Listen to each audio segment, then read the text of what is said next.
రాష్ట్రంలో ఈరోజు ఏం కనిపిస్తూ ఉంటాయి అని అంటే లిక్కర్ స్కాము, శాండ్ స్కాము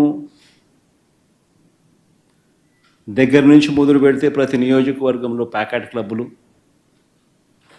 ప్రతి నియోజకవర్గంలోనూ మాఫియాలు. ఏ నియోజకవర్గంలో ఈరోజు ఏ మైనింగ్ యాక్టివిటీ చేయాలన్నా, ఏ పరిశ్రమ నడపాలన్నా ఈరోజు ఎమ్మెల్యేలకు ఇంత, చంద్రబాబుకి ఇంత అని కలెక్షన్ మెకానిజంతో ఒక మాఫియా సామ్రాజ్యం నడుస్తూ ఉంది. ఈరోజు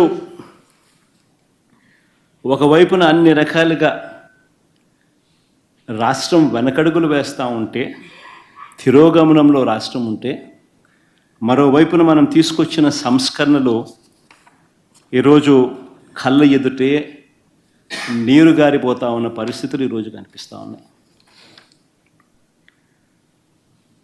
ఎప్పుడూ కూడా రాష్ట్రంలో జరగని విప్లవాత్మక మార్పులు తీసుకురాగలిగాం.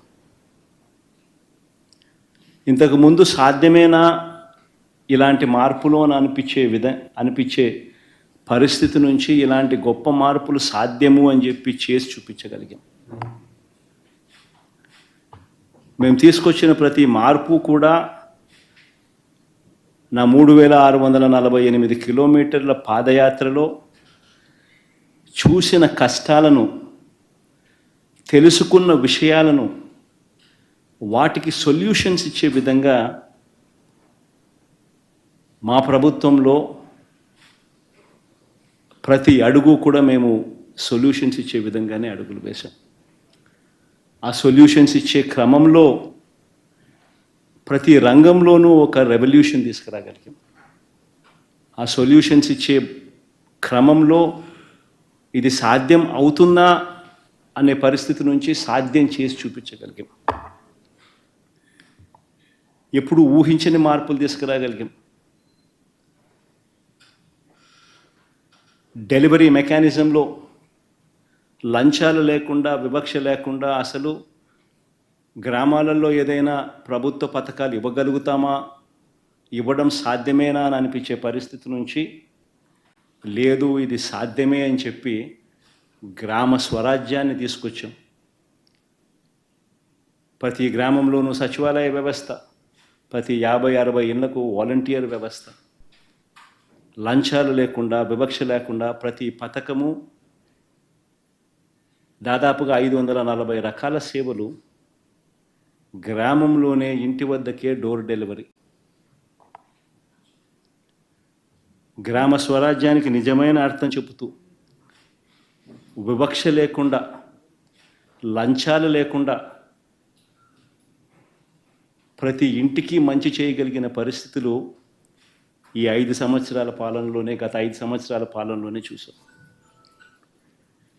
ఎప్పుడు ఊహించలా బడ్జెట్లో ఈ మాదిరిగా పెట్టగలుగుతారు, ఈ మాదిరిగా బడ్జెట్లో ఈ మాదిరిగా క్యాలెండర్ ఇచ్చి మరి ఏ పథకం ఎప్పుడు అమలు చేస్తామో చెప్పి ఇచ్చిన ప్రభుత్వం దేశ చరిత్రలో బహుశా ఏది ఉండిండదో ఒక వైఎస్ఆర్సీపీ ప్రభుత్వంలో మాత్రమే జరిగింది.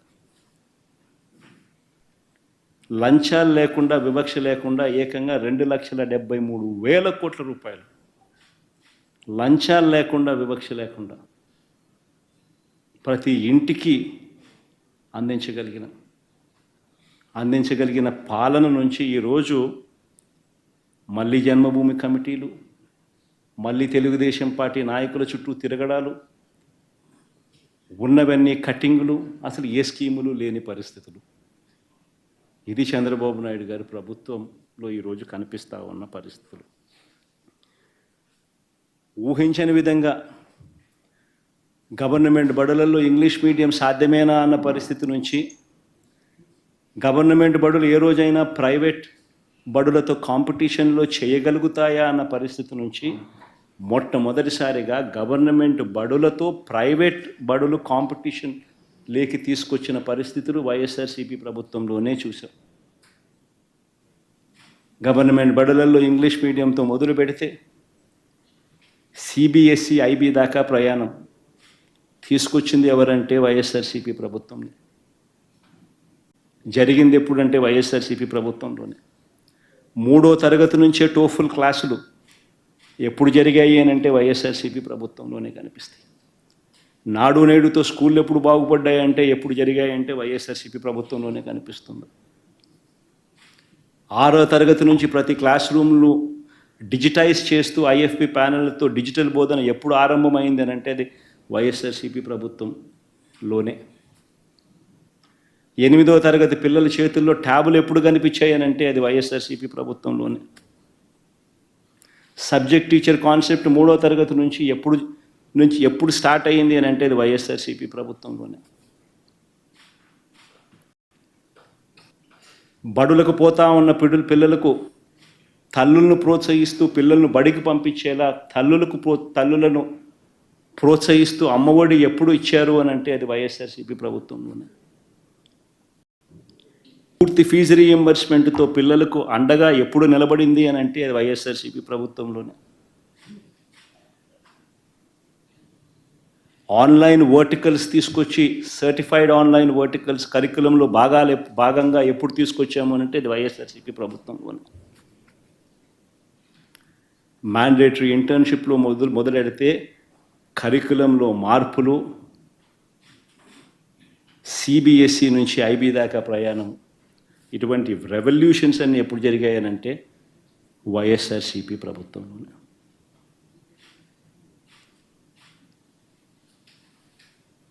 వైద్య రంగంలో తీసుకుంటే గ్రామంలోనే ఫ్యామిలీ డాక్టర్ కాన్సెప్ట్తో ఇంటి వద్దకే వైద్యం అందింది ఎప్పుడు అని అంటే వైఎస్ఆర్సీపీ ప్రభుత్వంలోనే. విలేజ్ క్లినిక్లు గ్రామంలో ఎప్పుడు ఏర్పాటయ్యాయి అని అంటే వైఎస్ఆర్సీపీ ప్రభుత్వమే గుర్తుకొస్తుంది. నాడు నేడుతో పిహెచ్సిలు, సిహెచ్సిలు, డిస్ట్రిక్ట్ హాస్పిటల్, టీచింగ్ హాస్పిటల్ ఎప్పుడు బాగుపడ్డాయి అని అంటే గుర్తుకొచ్చేది వైఎస్ఆర్సీపీ. 0 వేకెన్సీ పాలసీస్ తీసుకొచ్చి 52,000 పోస్టులు కేవలం వైద్య రంగంలోనే రిక్రూట్మెంట్ చేసి స్పెషలిస్ట్ డాక్టర్లు లేని కొరత లెస్ దెన్ 4%కి ఎప్పుడు వచ్చింది అని అంటే అది వైఎస్ఆర్సీపీ ప్రభుత్వంలోనే. దేశ సగటు 61% స్పెషలిస్ట్ డాక్టర్ల కొరత. ఆంధ్ర రాష్ట్రంలో స్పెషలిస్ట్ డాక్టర్ల కొరత కేవలం 4%. ఆరోగ్యశ్రీ సేవలు 1000 నుంచి 3,300కు ప్రొసీజర్లకు పెంచి 25 లక్షల దాకా పేదవాడికి ఉచితంగా వైద్యం ఎప్పుడు అందుబాటులోకి వచ్చిందంటే అది వైఎస్ఆర్సీపీ ప్రభుత్వంలోనే.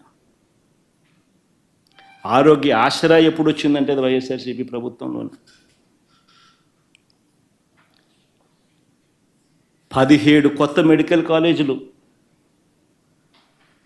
రాష్ట్రంలో సాధ్యమేనా? ప్రతి పార్లమెంటు నియోజకవర్గంలోనూ ఒక మెడికల్ కాలేజ్ తీసుకొని రావడం, టెరిషరీ కేర్ను అవైలబుల్గా తీసుకొని వచ్చే కార్యక్రమం జరగగలుగుతుందా అని అంటే సాధ్యం చేసి చూపించింది కూడా వైఎస్ఆర్సీపీ ప్రభుత్వంలో.